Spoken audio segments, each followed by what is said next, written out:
Imagine waking up one morning to realize that the world you thought was led by America is quietly being rewritten.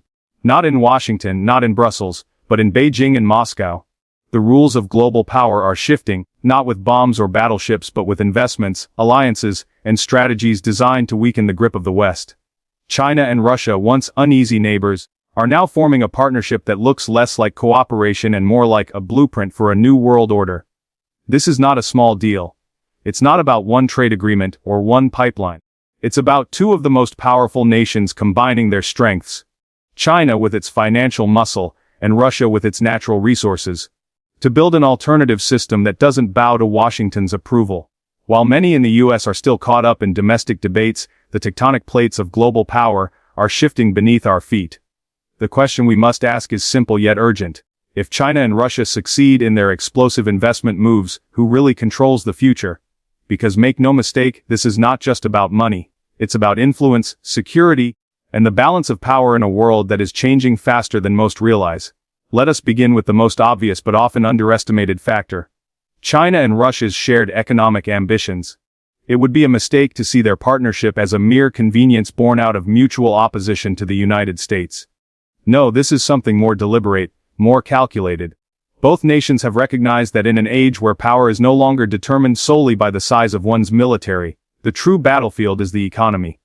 Trade routes, financial systems, energy supply chains, these are the new weapons, the instruments that decide who rises and who fades. And in this battle, China and Russia have chosen not to fight separately, but to pool their resources in ways that magnify their influence far beyond what either could achieve alone.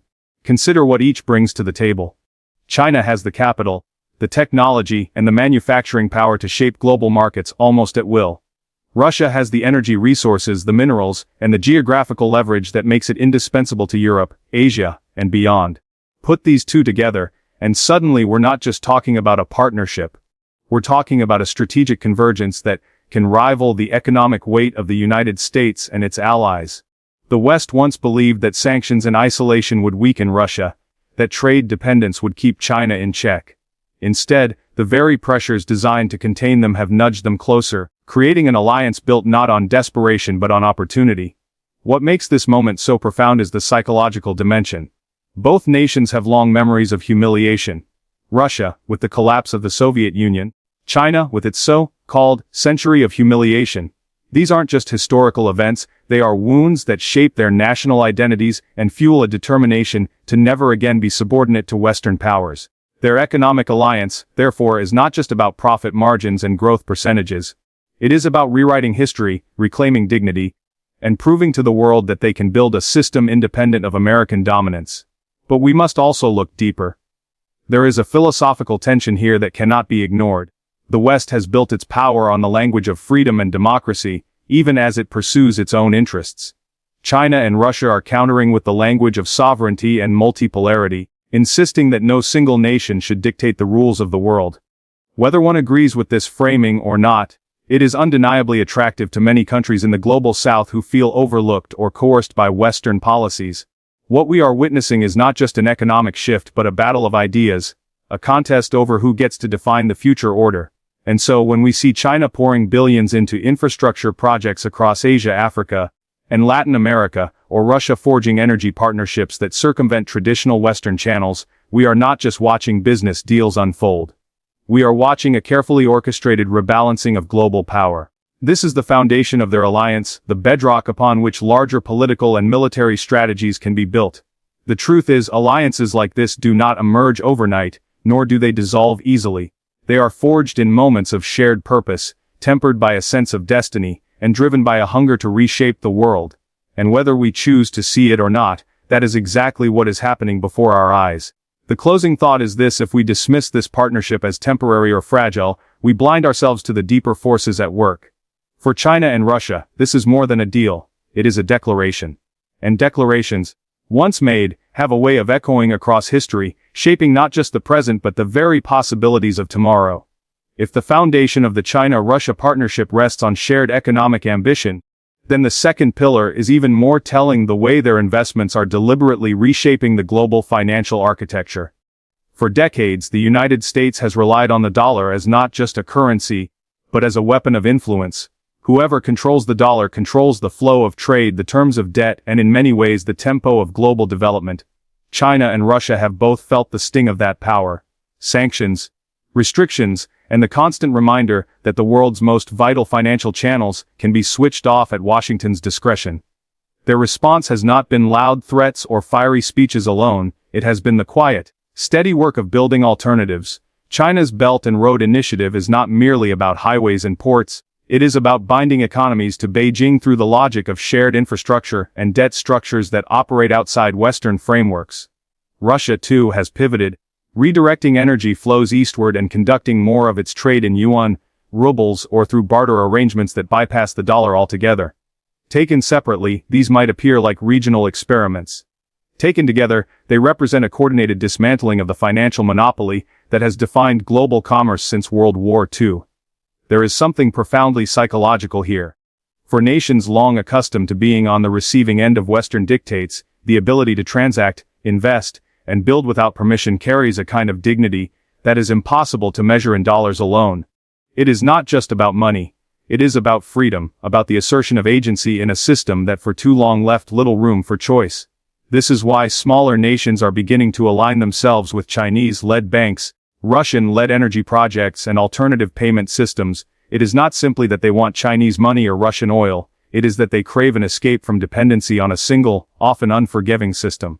Now, there is a philosophical tension at play. The West has framed the dollar system as one of stability, efficiency, and trust. And to a degree that is true. It has been a cornerstone of global growth for decades. But stability has also meant submission. Efficiency has also meant exclusion. Trust has often meant control. By breaking away, China and Russia are not simply rejecting a currency, they are rejecting a worldview. They are suggesting that the future of finance does not have to flow through Washington, that the rules can be rewritten, and that power itself can be redistributed. Of course, this process is not without risks. Building parallel systems is expensive, complicated, and fraught with the potential for instability. But that is precisely why it matters. It signals that these nations are willing to pay the price for independence, that they see the cost of reliance as far greater than the cost of transformation. This shift is not only economic, it is cultural, almost spiritual, because it speaks to the yearning of nations to stand on their own terms. The deeper lesson for us is this: power is never as permanent as it appears. Systems rise, dominate, and then inevitably face resistance. What China and Russia are doing today is not the end of the dollar, but it is the beginning of something new, a reminder that no empire, financial or otherwise, lasts forever. And so the question we must ask ourselves is simple yet profound. Are we prepared to live in a world where economic power is shared, where the monopoly of influence is broken, and where nations finally find their voice outside the shadow of a single system? Because whether we are ready or not, that world is already taking shape. If economic investment is the fuel of this alliance, then the strategic control of resources is the engine that drives it forward. China and Russia have both understood something that the West, for all its technological and military power, sometimes overlooks: whoever controls the world's critical resources controls the world's future. Oil, gas, lithium, rare earth minerals, these are not just commodities, they are the arteries of modern civilization. Without them, factories stop, armies stall, and entire economies tremble. Russia has long been the energy giant, holding Europe's winter in the palm of its hand with natural gas pipelines stretching across the continent. But after sanctions and strained relations with the West, Moscow shifted its gaze eastward. Instead of begging for access to Western markets, it found a hungry and willing partner in China. Beijing, the industrial behemoth of the modern age, needs energy as desperately as the body needs blood. This pairing was not accidental, it was inevitable. One has the resources, the other has the demand, and together they form a cycle of dependency that no outsider can easily break. But the story doesn't end with oil and gas. The future belongs to the minerals of tomorrow, the lithium in our batteries, the cobalt in our devices, the rare earths that make everything from smartphones to fighter jets possible. Here again, China and Russia are moving with quiet precision. China already dominates much of the rare earth supply chain, controlling not only mining but also the refining processes that the rest of the world depends on. Russia, too, sits on vast untapped reserves that have yet to be fully exploited. By aligning their strategies, they are effectively writing the rulebook for the industries of the future. And what does this mean in practice? It means that the West, and particularly the United States, can no longer take resource security for granted. For decades, Washington believed that global markets would always ensure supply. But markets obey power, and power increasingly flows eastward. The danger for the US is not that it will suddenly be cut off from resources entirely, but that it will no longer set the terms of access. Instead, it may find itself negotiating with a bloc that holds the upper hand. There is also a psychological shift underway. When countries in Africa, Latin America, or Central Asia strike deals with Beijing or Moscow for infrastructure or resource development, they are not just signing contracts. They are signaling a trust in an alternative model of power, one where the West is not the sole gatekeeper. This quiet realignment is spreading, and it reshapes not only economics but identity. Nations long dismissed as peripheral now see themselves as central players in a new order. The deeper truth is this: control over resources is not simply about wealth, it is about destiny. It defines who gets to innovate, who gets to defend, and ultimately, who gets to lead. China and Russia understand that resources are the foundation upon which empires rise and fall. By pooling their strengths, they are ensuring that the next century may not belong to the old powers of the West, but to those willing to seize the materials upon which the future depends. And so, the question we must leave lingering in our minds is not whether this alliance will succeed, but how the rest of the world will adapt when it does. Because the one who commands the resources does not merely participate in history, they write it. If resources are the foundation of power, then alliances are the architecture built upon them. And this is where the partnership between China and Russia becomes more than just an economic arrangement. It transforms into a geopolitical statement.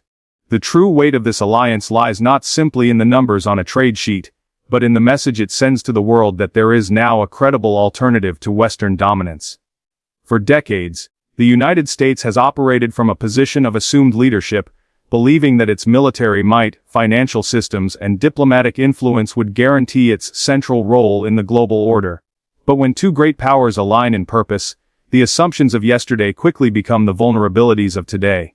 By coordinating their investments, pooling their resources, and presenting a united front in global institutions, China and Russia are not just cooperating, they are rewriting the balance of power. Think about the symbolic weight of this. Nations once isolated by sanctions, or dismissed as secondary actors, are now standing shoulder to shoulder, crafting a vision of the world that places sovereignty, multipolarity, and independence from Western dictates at its core. Smaller countries, long weary of being caught in the tug of war between Washington and its allies, are watching closely. They see not only economic opportunity in aligning with China and Russia, but also a philosophical promise, the chance to participate in a system where power is shared, not monopolized. This is why the West feels so unsettled by this alliance. It is not just about losing markets or supply chains, it is about losing the narrative of leadership. Once upon a time, Western nations held the power to dictate the terms of engagement: who could trade, who could rise, who could dream of prosperity. Now, as Beijing and Moscow carve their own lanes, the monopoly on global influence slips further away. What was once a unipolar world dominated by the United States is quietly giving way to a multipolar reality, where power is distributed, contested, and redefined. But here lies the deeper psychological dimension. Alliances do not merely change politics, they change identity. When leaders in Africa, Asia, or Latin America sign partnerships with China or Russia, they are not just securing energy contracts or infrastructure loans. They are affirming a worldview in which America is no longer the sole reference point for progress. The ripple effect of that shift cannot be measured in dollars or barrels of oil. It is measured in the reawakening of national self-confidence across the globe. And so, the fatal error would be to treat this alliance as a passing arrangement or a tactical inconvenience. It is neither. It is a recalibration of the global stage, a repositioning of power that will outlast individual leaders and short-term policies. The United States can ignore it, resist it, or even try to undermine it. But it cannot erase it. In the end, the rise of this partnership asks each of us to consider a question larger than geopolitics: who truly shapes the future? The one who clings to old hierarchies, or the one bold enough to build new ones? The answer will not only determine the fate of nations, but the very story humanity tells about power, freedom, and destiny.